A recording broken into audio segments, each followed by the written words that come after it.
10,000 रुपए से शुरू हुई इन्फोसिस आज $100 बिलियन रेवेन्यू वाली कंपनी बन गई है। इस कंपनी को 7 दोस्तों ने 10,000 रुपए की इनिशियल इन्वेस्टमेंट और एक छोटे से कमरे से स्टार्ट किया था। ये एक IT कंपनी तो थी, लेकिन फाउंडर्स के पास एक भी कंप्यूटर खरीदने के पैसे नहीं थे। कई बार ये कंपनी दिवालिया होते होते बची और इनमें से एक फाउंडर ने स्ट्रगलिंग फेज में ही कंपनी का साथ छोड़ दिया, पर फिर भी नारायण मूर्ति ने अपना और अपने साथियों का हौसला टूटने नहीं दिया और आज इन्फोसिस को $100 बिलियन की कंपनी बना दिया। पर इन्फोसिस कब और कैसे स्टार्ट हुई, उनका इनिशियल कैपिटल कहां से आया, कंप्यूटर्स की अवेलेबिलिटी न होने के बावजूद भी इन्फोसिस ने काम कैसे स्टार्ट किया और कौन था इस कंपनी का सबसे पहला इन्वेस्टर, यही कुछ सवाल है जिनके आंसर्स हम इस वीडियो में डिस्कस करेंगे। नया आजाद हुआ इंडिया एक वक्त पे 2500 इंजीनियर्स को ही ट्रेन करने की कैपेबिलिटी रखता था, जिसमें वो मेनली सिविल कंस्ट्रक्शन इंजीनियर्स पे फोकस करते थे। पर जल्द ही सबको समझ आने लगा कि ये काफी नहीं है। इंडिया प्राइवेटाइजेशन की तरफ बढ़ने के लिए तैयार था और उसे both government and private sector में वर्क करने के लिए एम्प्लॉयज चाहिए थे। फिर 1950s दशक में IIT ओपन किया गया और 1959 में USA की कुछ यूनिवर्सिटीज के ग्रुप के द्वारा IIT कानपुर को बनाया गया और फिर 1963 में इंडिया का first high speed IBM 1620 computer को इंस्टॉल किया गया।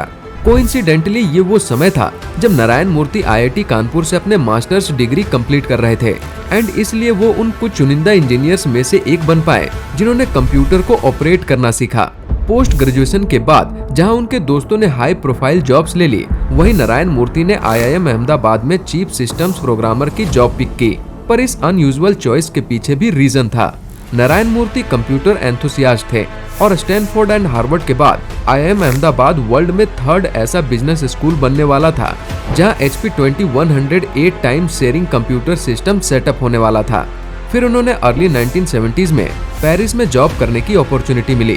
उन्होंने वहां काम करके सीखा कि इंडिया को एंटरप्रेन्योरशिप की कितनी ज्यादा जरूरत है एंड 1976 में यहां से टीचिंग्स लेके वो इंडिया पहुंचे। उनका कहना था कि ये स्किल्ड लोगों की रिस्पॉन्सिबिलिटी है कि वो बाकियों के लिए जॉब क्रिएट करें, ना कि गवर्नमेंट की। 1976 में नारायण मूर्ति एक कंपनी की शुरुआत करते हैं जिसका नाम था सॉफ्ट्रोनिक्स।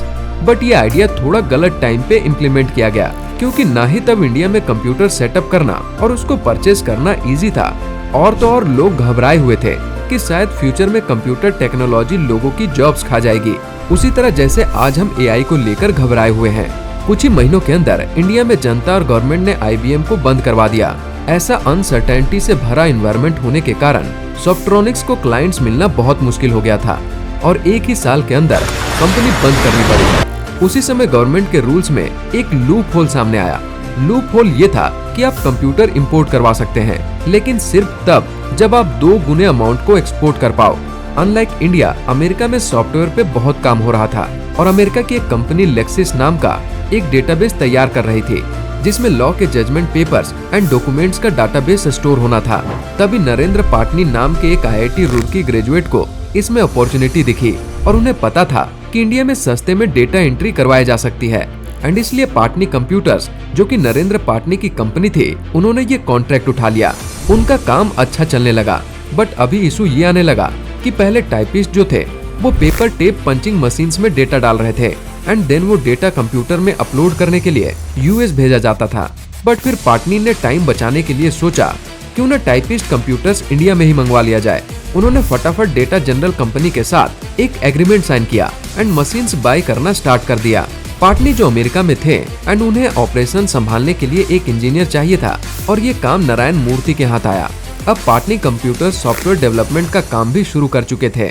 यही नारायण मूर्ति ने हायर किए अपने 6 कोर टीम मेंबर्स जो फ्यूचर में इन्फोसिस के फाउंडिंग मेंबर्स बने।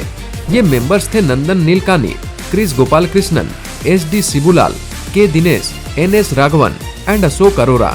पाटनी के साथ मिलकर मूर्ति एंड उनकी टीम ने कई बड़े बड़े कॉन्ट्रैक्ट्स उठाए और उन्हें सक्सेसफुली कंप्लीट भी किया एंड एक पॉइंट आया जहां उनको यकीन हो गया कि वो सब मिलके अगर काम करे तो बड़े से बड़ा कॉन्ट्रैक्ट कंप्लीट कर सकते हैं और इसी यकीन के साथ उन सभी ने एक साथ पाटनी में जॉब क्विट कर दी और इन्फोसिस नाम की कंपनी बनाई। जब नारायण मूर्ति अपनी कंपनी स्टार्ट करने का सपना लेके निकले तो उन्होंने अपने जेब खंगालने का नहीं सोचा तो बस ये कि इंडिया में आने वाले सॉफ्टवेयर रिवॉल्यूशन का हिस्सा बनना है। उनकी शादी सुधा मूर्ति जी से हो चुकी थी। और वो तब टेल्को कंपनी में एज एन इंजीनियर वर्क करते थे। हमेशा से ही उनकी वाइफ सुधा उनके सपनों की कीमत समझती थी और उनको पूरा करने के लिए, हेल्प करने के लिए रेडी रहती थी। फिर एक दिन नारायण मूर्ति अपने सपने में इन्वेस्ट करने के लिए सुधा मूर्ति को अप्रोच करते हैं एंड उनका आंसर ये होता है। इंडिया में इलेक्ट्रॉनिक्स के एक्सपोर्ट के लिए अभी भी इजी प्रोसेस अवेलेबल नहीं था। बैंक्स आईटी कंपनीज को लोन्स ग्रांट नहीं करते थे और एक एक कंप्यूटर मंगवाने के लिए दिल्ली के 20-30 चक्कर लगाने पड़ते थे। और जहां तक क्लाइंट्स की बात करें तो वो सभी फॉरेन क्लाइंट्स थे, जिसके लिए करेंसी एक्सचेंज करना पड़ता था, जो अगेन टाइम कंज्यूमिंग प्रोसेस था। पर कैसे न कैसे करके इन्फोसिस ने अपना बिजनेस खड़ा तो कर दिया और पार्टनर्स का सबसे बड़ा क्लाइंट डेटा बेसिक्स से 6 ईयर कॉन्ट्रैक्ट भी हासिल कर लिया। पर मुश्किल ये था कि कंप्यूटर तो था ही नहीं कंपनी के पास, तो काम होगा कैसे। नारायण मूर्ति एंड टीम ने एक आइडिया निकाला कि क्यों ना इंजीनियर को यहाँ से ट्रेन करके एक पर्टिकुलर इंडियन सैलरी पे यूएस ऑन साइट भेजा जाए, जहाँ वो डेटा बेसिक्स के कंप्यूटर्स पे वर्क करेगा।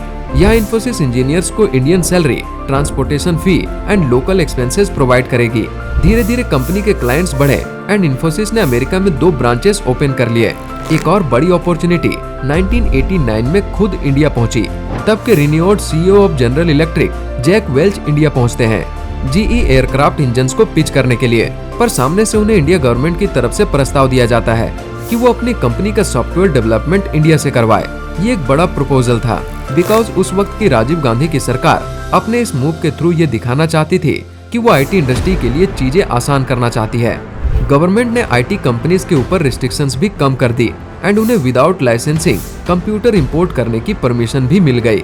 फिर क्या था, ये कॉन्ट्रैक्ट इन्फोसिस से हासिल कर लिया और रिस्ट्रिक्शंस कम होने की वजह से आईटी इंडस्ट्री का बूमिंग पीरियड स्टार्ट हो गया। और 1990s ऐसा समय था जो इन्फोसिस के लिए न्यू अपॉर्चुनिटीज लेके आया।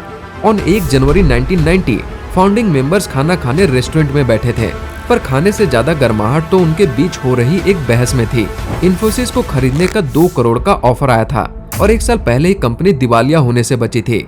ये कंपनी के लिए एक बहुत बड़ा ऑफर था और सब कुछ हद तक कन्विंस्ड भी थे, पर नारायण मूर्ति इसके खिलाफ थे और उन्होंने 1 घंटे में सबको कंपनी ना बेचने के लिए मना लिया और इन्फोसिस बिकते बिकते बची। फिर मार्केट में Y2K या फिर कहें ईयर 2000 नाम का एक बग आया। ये बग 00 को रिकॉग्नाइज नहीं कर पाता था और ना ही इनके बीच में डिफरेंस कर पाता था, जिसका मतलब वो ईयर 2000 को 1900 पढ़ता था। सबको डर लगने लगा कि 31 दिसंबर 1999 के बाद कंप्यूटर्स ईयर रीड कर ही नहीं पाएंगे। पर इन्फोसिस ने ये बग का इशू रिजॉल्व कर दिया एंड इससे उनका प्रॉफिट डबल हो गया। उनको Y2K बग के कॉन्ट्रैक्ट्स मिलने लगे और इसलिए कंपनी का रेवेन्यू 2004 तक $1 बिलियन तक पहुंच गया। उसके बाद 2006 में $2 बिलियन एंड अभी 2021 में उन्होंने $100 बिलियन का माइलस्टोन रीच किया, जहां कंपनी के स्टॉक के प्राइसेस 1993 में 145 रुपए थे, वहीं लास्ट ईयर तक कंपनी का स्टॉक का प्राइस 1568 रुपए तक पहुंच गया। ये बताती है कि कैसे ये फाउंडर्स की टीम ने इंडिया में एक सॉफ्टवेयर रिवॉल्यूशन लाने में बहुत बड़ा रोल निभाया था। ये थी इन्फोसिस की $1 बिलियन कंपनी बनने की कहानी। जाने से पहले इस वीडियो को लाइक एंड चैनल को सब्सक्राइब करना ना भूलें। मिलते हैं नेक्स्ट वीडियो में। Thanks for watching.